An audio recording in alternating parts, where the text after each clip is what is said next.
We've seen how badly the spokespersons get told every time they go on any of these shows, and I think they see media the same way.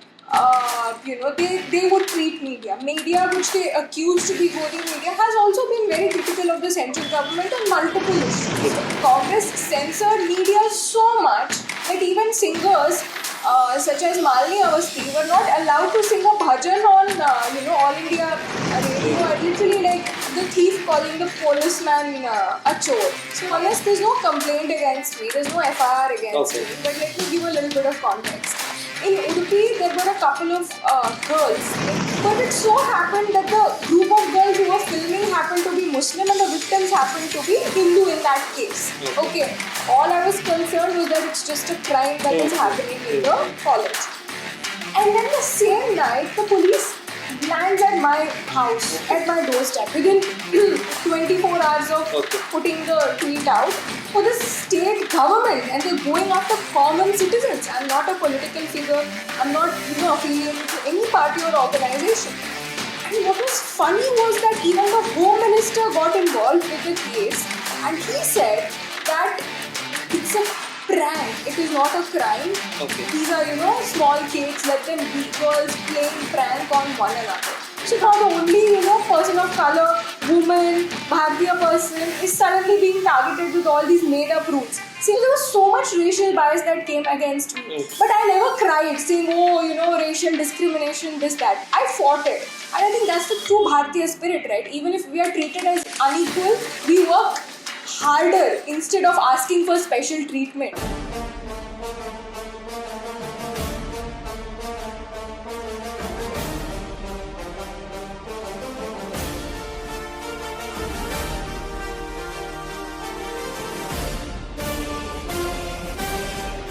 Namaste and a very warm welcome to the Nationalist Madrasi. This is Intellectual Exchange with me, Sridhar Maraghavan. In today's episode of the Intellectual Exchange, we are joined by a very special guest. She's an author and she was studying as a student in Oxford University as well. So, Namaste, Rashmi Samant. Thank you so much for your wonderful time and wonderful interview as well. Thank you so much, ma'am. Thank you so much and namaste. Ma'am, let's start by asking you about the INDIA Alliance has boycotted the 14 journalists who have been hosting shows in the mainstream media, from India Today to Republic to CNN News 18 and to Aaj Tak and many such news channels as well. So these alliance have been boycotting all the shows which have been hosted by these anchors. What is your take on that? Well, I see this very commonly. It's a typical trick in the universal playbook of the illogical far left. All they do is they stop engaging when they cannot logically counter the questions being asked, or they cannot address the criticisms which are logically and very legitimately thrown their way. Mostly what they do is they engage in ad hominem attacks, name calling, labeling. The best that the Indie Alliance has been able to do about Modi ji is call him fascist, which is an ad hominem attack because you cannot label somebody without any proof, and that's all they do. And when they get questioned, all they do is they stay back from engaging, because otherwise all of their farce will be out in the open for people to see. We've seen how badly their spokespersons get trolled every time they go on any of these shows, because they don't have any facts or any logic to bring to the table. So I think it's in the devoid of facts, logic and truth that they refuse not to come to these platforms. And I must say it's their bad. These platforms are one of the most massively reached platforms, and if they lose out on that, then I think they lose out on reaching out to people. Okay, ma'am.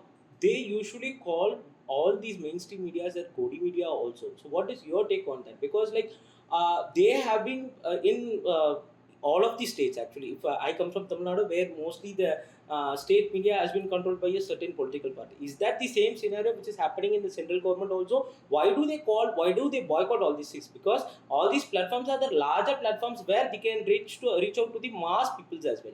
So why do they do this kind of boycotting, and what they can achieve by do this kind of a boycotting? Well, I think it comes from this sense that these people have always put nation first. And that is something we've seen over and over as unacceptable to the India Alliance. They've always taken stances which are Bharat. Even during G20, one of their lead princes was out there in the West, deranging India just for some, brownie points. There are some lines you cannot cross, and I think they see media the same way.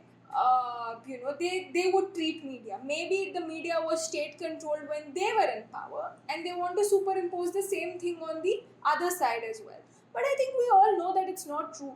The media, which they accuse to be Godi media, has also been very critical of the central government on multiple issues. Exactly. And Like I from think Manipur to all other issues, all these issues have been, journalists have been raised their voice. they have raised their voice, they've raised a legitimate point, and they've criticized the government, they've demanded answers. So I think it is, pointless to say this. But, the same thing cannot be said about, the media when, say, Congress was in power at the center.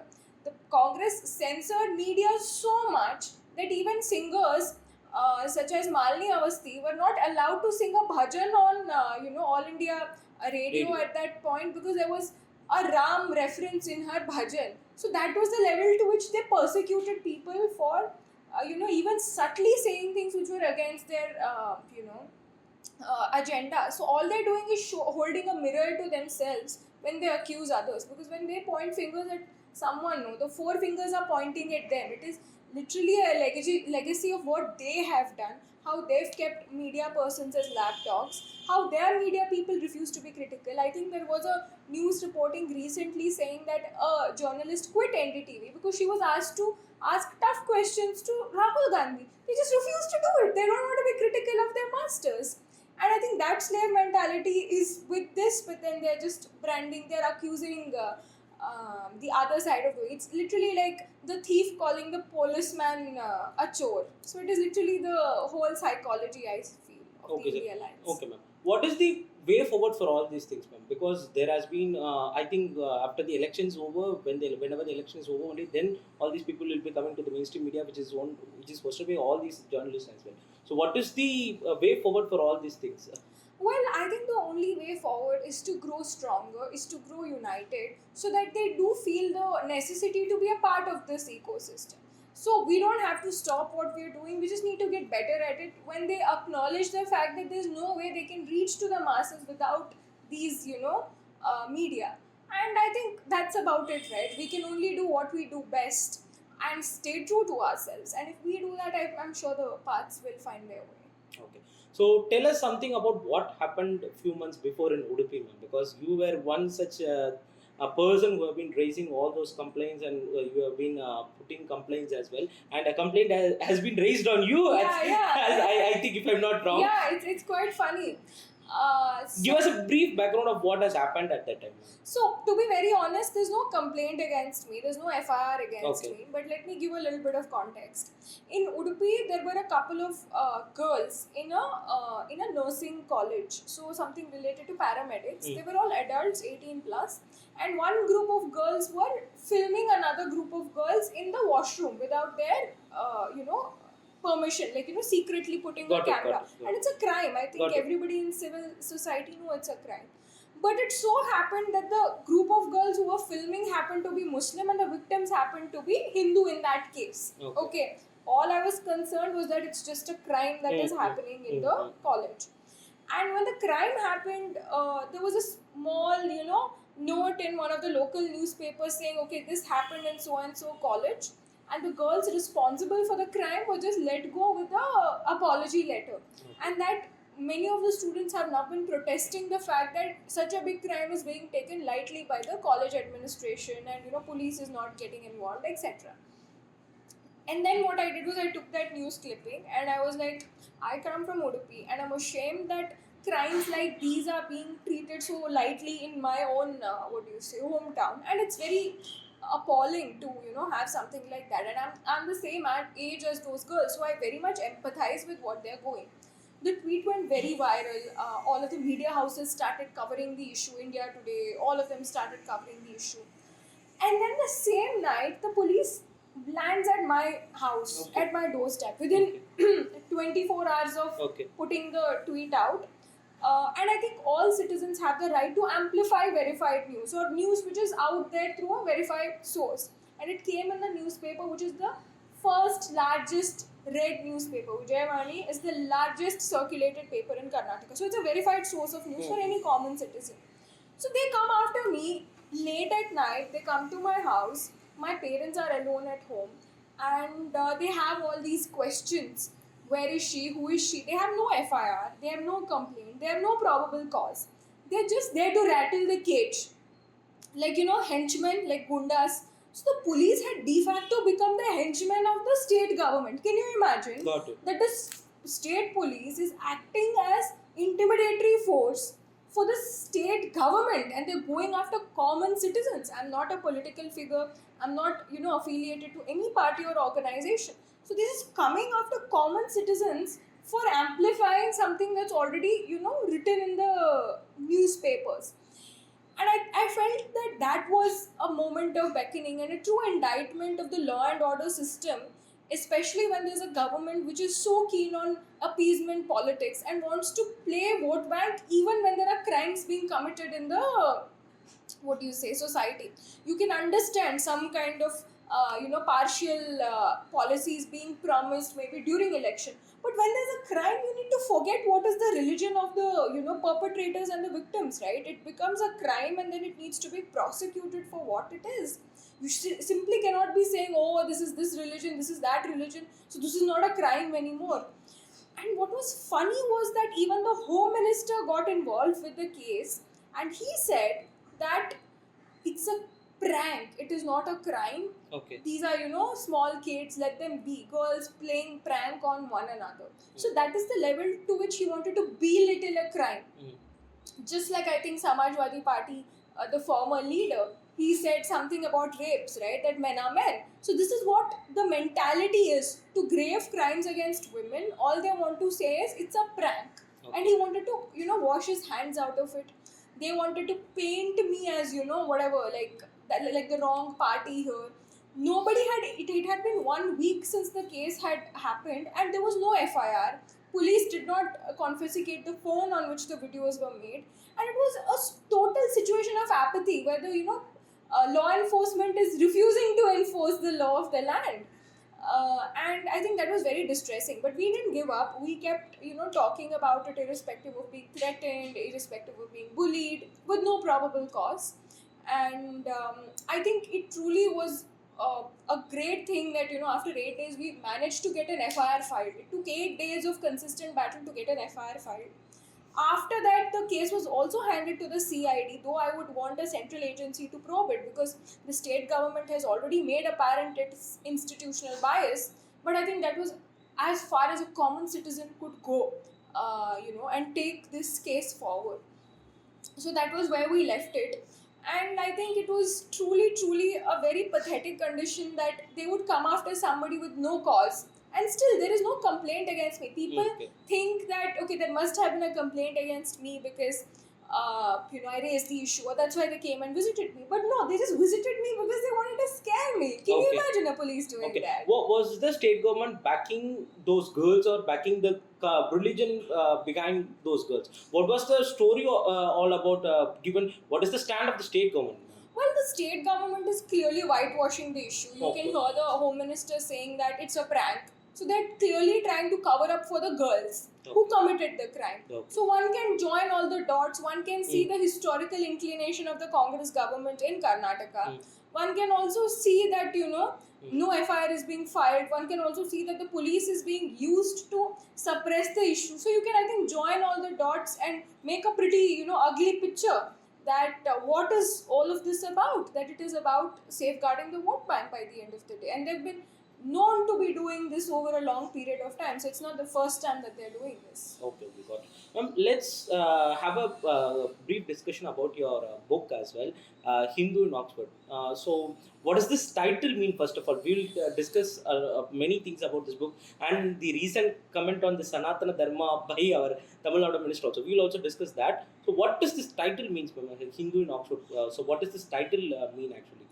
So I think a Hindu in Oxford is about my journey at the University of Oxford as their first elected Hindu woman, Indian, Bharatiya president of the Oxford, the prestigious Oxford University Students' Union. I come from coastal Karnataka. big dreams, get into Oxford, ranked number one in the world, go there, study very honestly, stand for elections, fight, win in one of the biggest elections. It was a historic election with a landslide margin, victory margin. And then, one day there's a professor writing, Rashmi Samant, the Hindu president, uh, comes from coastal Karnataka, hotbed of Hindutva, is Islamophobic, racist, anti-Semitic, blah blah blah, and says that Oxford is not ready for a Hindu president. Okay. And then everybody take cue from his post and start attacking me. And then, you're left helpless, wondering what went so wrong and why are you being attached with an identity. Okay. Of course, I'm a Hindu, I'm a practicing Hindu, I come from a Hindu family, but that was never part of my campaign. But such ludicrous associations are made just because there is so much intrinsic hate to an identity. And it opened my eyes to how much stereotypes against Hindus have been reinforced over and over and over. Just like during the Nazi Germany, there were stereotypes about the Jewish people. Is it happening in today's course of time also? Yes, I mean, your own minister, Udayanidhi Stalin, called Sanatan Dharm Eradication. a couple of diseases, right? He said tuberculosis and this and that, and needs to be eradicated. That's the same language which Hitler used. Hitler called Judaism, I think, a couple of diseases that need to be eradicated. So the language is the same. So what's happening to the Hindu, the kind of stereotyping and vilification which is happening to the Hindu community, is the same as what happened with the Jewish community. So, I mean, it is ludicrous that it is happening even today, and that we as a community have not woken up to the reality of how genocidal this language is. I hope you don't get arrested in this state for saying and calling out the very fact that that speech is hate speech, that that speech is genocidal in nature, and that he made the speech in the Sanatan Eradication Conference, where one of the main themes, one of the 7 main themes was to develop a weapon to eradicate Sanatan Dharma. How violent and how vicious, that too towards a community which has always welcomed all other faiths, which has always believed in Vasudhaiva Kutumbakam, which has always thought of everybody as equal. And I think that was truly concerning. It is absolutely concerning, and I think my sympathies are with the Hindus of Tamil Nadu to be having this government and to live a life under such dire situations. Got it. Ma'am, the thing is, like, we know Oxford for various reasons. Like, it has provided intellectuals. It is one of the famous universities in the world. But do we have still discrimination based on the religion in Oxford in today's date also?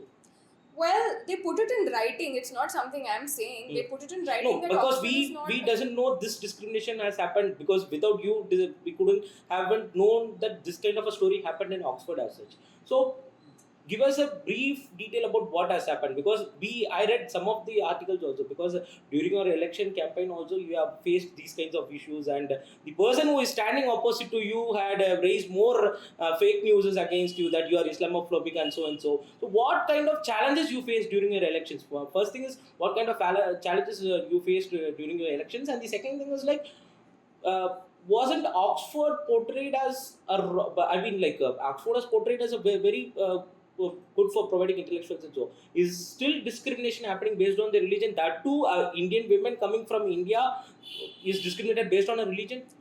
Well, it was their own words which said that Oxford is not ready for a Hindu president. I'm not saying that I felt like that. Okay. I'm literally quoting them. Good. What they said. And they didn't say it to me, it was not he said, she said. They put it in writing on their own, media, social media. They put it in writing everywhere.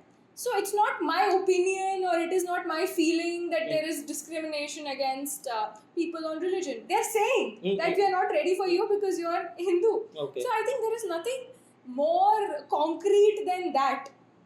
Okay. There's no more concrete evidence than that is necessary to establish that there is discrimination based on faith. And I think something that we don't know as Bharatiya people is that most of these top 10 universities across the world, they started out as places for religious discussion. Okay. Even the University of Oxford has its roots in a monastery based system where people of imparting religious education would come together and discuss the Bible or discuss matters of religious importance. Even today, the 54 colleges at the University of Oxford, most of them have a church, a functioning church. So, somewhere or the other, there is a very heavy religious flavor attached to, not influence, essence, in the way that they see the world, in the way that they perceive the world. I feel that there is a heavy influence. Even if young people do not identify themselves as practicing Christians, their worldview is dictated by the philosophy of Christianity, which is singular, which is not pluralistic. We are so pluralistic. We think of everybody, everything is potentially divine, but they think of it as one God. And then there is this entire intrinsic thing of supremacy, that it's the best religion and it's the most civilized way of life. So there is that intrinsic essence which is there in campus, in academia, among the people who study there, and towards people who come there to study. So, I mean, there was a huge church, I think, in almost every college, and it then becomes, you're a part of that entire institution. So I definitely do feel that, we get preached about secularism, and this is a concept made up by those people. The word secular must have popped in the British or the American academia at some point. But if you look at their top 10 universities, be it Cambridge, Oxford, or some in the US as well, they all have this heavy religious flavor.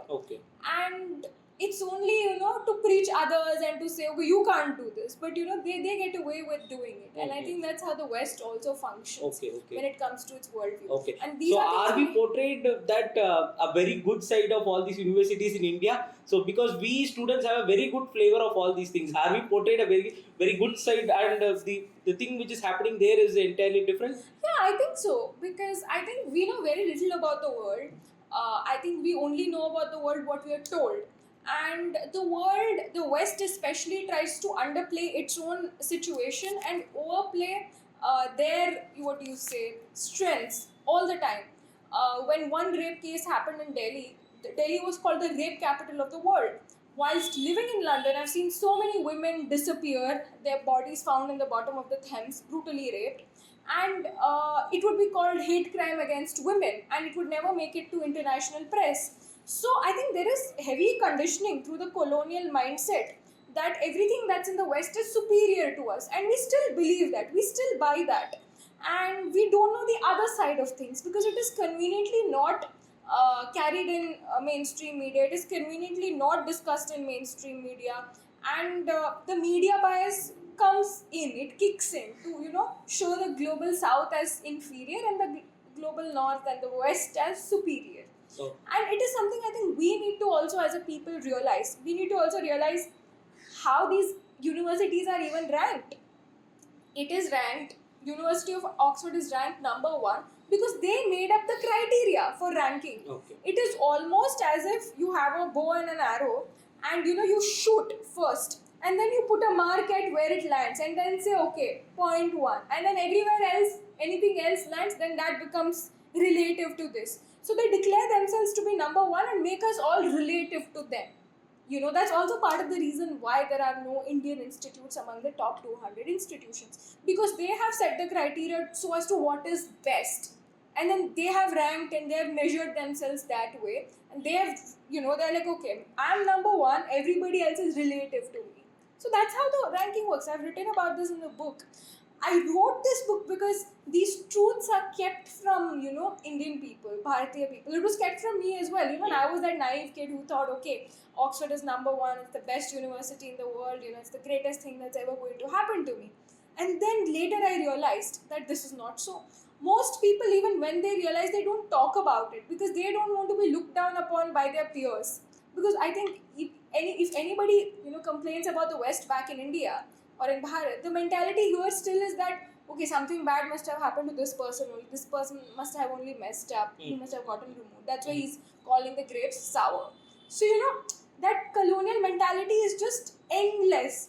That we are still rooted into that. We're still rooted into the whole idea that West is superior and anybody criticizing it is inferior, be it our own people.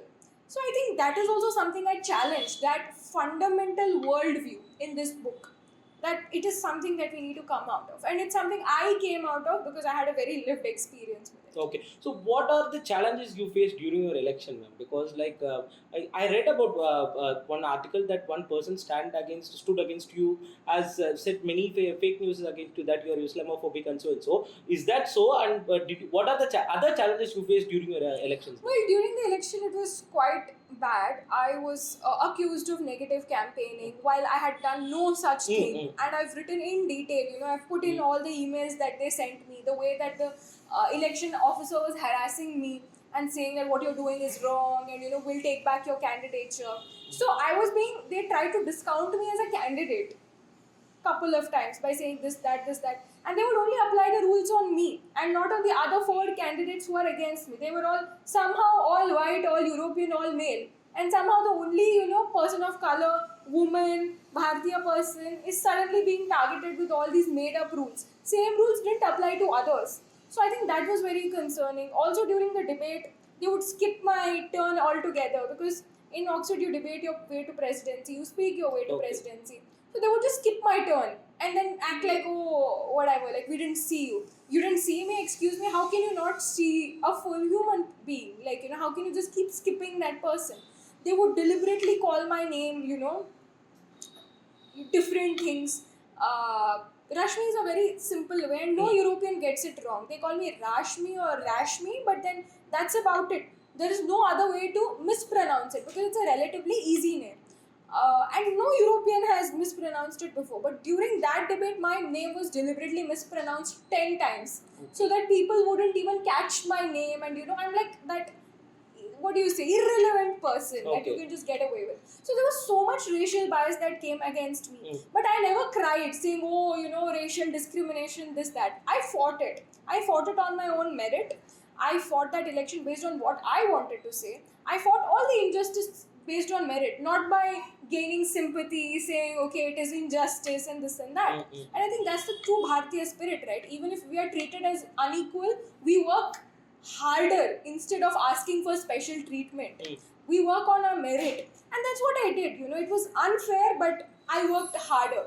And that was about it. Okay. Ma'am, is this happening for a very long time, or is this happening for some years, or is this the trend? What is the thing which is happening over there in the Oxford University, ma'am?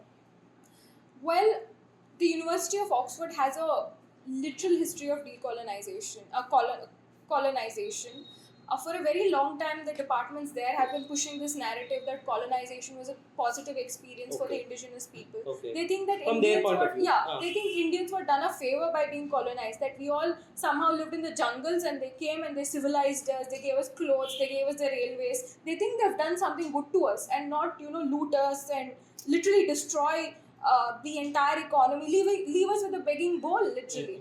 And that mentality is thrown through academia. There's so much research being done just to establish it. In fact, there was one study which said the Bengal famine was not caused by Winston Churchill's regime, but it was caused because of Hindu Mahasabha. It is crazy. How can you, accuse people of having caused such a widespread famine when it's clearly proven that it was Winston Churchill's horrible hoarding things during the World War II that caused it? It is incredible how, to the extent to which they go even today to whitewash their crimes, to somehow substantiate that what they did was good. And it's a typical mentality, okay? Like, there are so many examples. I just give it in the book, like one after the other, go from one story to another. How it is pathetic to a level of, indignation. That, you're just angry, your blood boils. It curdles to the fact that they're even allowed to say these things. They're even making so much stuff up, and they're investing money that they looted from Bharat to support all this research. Where does the money come from by the end of the day, right? All these scholars who are writing all these papers, somehow blaming the Indian people, Bharatiya people. Where is the money coming from? The money comes from, what they looted from us. So they're using our own money, our blood, our sweat to somehow say that we were bad. And it is crazy. There are so many cases. There is so much. Is it basically an anti-Indian mindset or anti-Hindu mindset, or can we collaborate both together? do you think the Hindu and Bharatiya identity is separate? No, I'm not. It I'm not cannot doing be it. separated. Yeah, yeah, I yeah. think It is together. It is together, and it is one for people who look at Bharat, but they manage to separate it in our own minds, so that we fragment ourselves based on everything. I think civilizationally we are all Hindu. Okay. Even if people do practice different religions, culturally we are all Okay, Hindu. I'll rephrase this question also. Is it basically the anti-Indian mindset of all these institutions? Well, I think it is a superiority complex that the West has over the East, and something that it wants to retain to retain its supremacy in the global marketplace and in the global discourse. Okay. Because the minute we reclaim our self-respect and reclaim ourselves out there, then they are no longer going to be leaders in the market spaces as well. Got it. So break the self-confidence so that we remain slavish to the economy. I feel that's the entire end goal. I'll just give one example before I wrap up. The Chandrayaan 3 mission, they called us, oh, you're beggars, you're poor, don't go to moon. They tried to break our self-confidence there by calling us things. But what they're scared really is that we will be the first to find helium reserves on the south pole of moon, and we will colonize it, and then the rest of the countries will, especially the West, will end up paying us a tax for having access to those resources. That's what they're scared of. It's a race to resources. It's a race to the first discovery. It's a race to patenting things. It's a race to having the first mover advantage, which will enable them to have a supreme position in the global market space. So to enable that, they say, "Hey, what are you, like, beggar? Where are you going? Don't go there." So can you imagine? They use an entire mindset to make sure that the poor remain poor and the rich remain rich. It's a psychological game. It's just not identity politics or I'm supreme or I'm great. By the end of the day, it's all about how much pennies or pounds you're making. So I think that is something we need to totally understand, the whole end game and what it means to us as well. Whether we want to lose this identity game and remain poor, or whether we want to win at it and come out of the exiled poverty that we've been sent into. Okay. We have heard a lot of talks about Rajiv Malhotra as well, because he's one such person who has been coming from the States, and he has been funding many universities also. And he also said Harvard also remains anti-India. Whether all these institutions are having an anti-India mindset on their basic quality, as their basic quality? Definitely, they're all institutions of the West, and West has always had that supremacy, thing. And then I think that supremacy is very common to all portions of the Western institutions, and through these institutions they push policies that will then later on come into popular culture, media, and the way the things policies are molded out in the world. What is the today's resurgence, or today we have Rishi Sunak as a Hindu Prime Minister of the UK, and today we can see many people are coming towards the religion of Hinduism and adapting it and claiming, and they are performing it very well as such. When you go to Varanasi, you can find moreover people from outside Bharat coming over there and practicing Hinduism as such. So what is the today's scenario of Hinduism throughout the world, ma'am?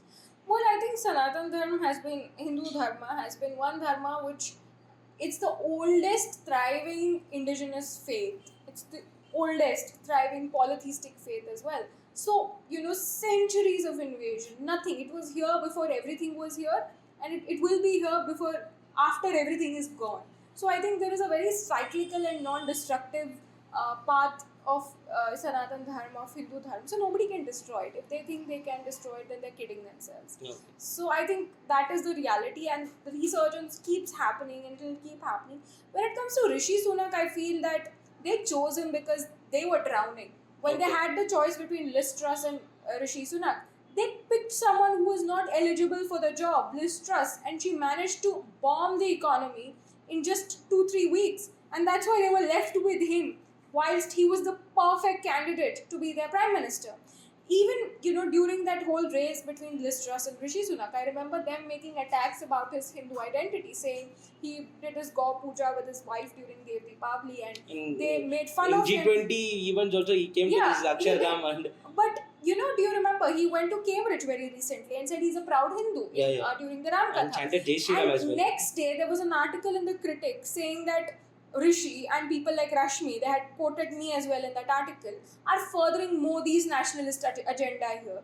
So that is the amount of resistance and attack that regular Hindus face for flaunting their identity. And despite everything, we make it because of merit.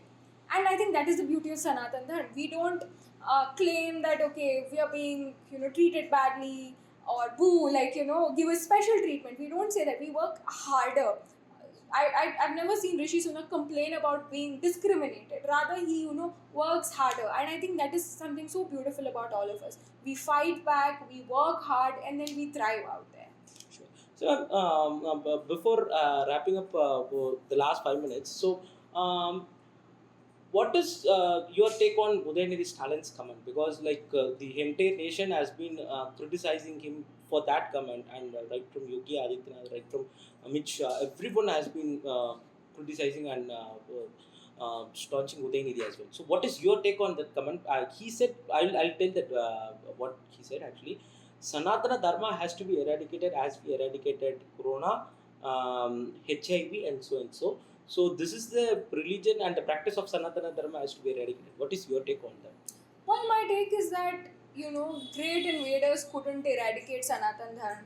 And I don't think he can. I mean, who is he after all? Nothing compared to the, sort of invaders who try to crush it.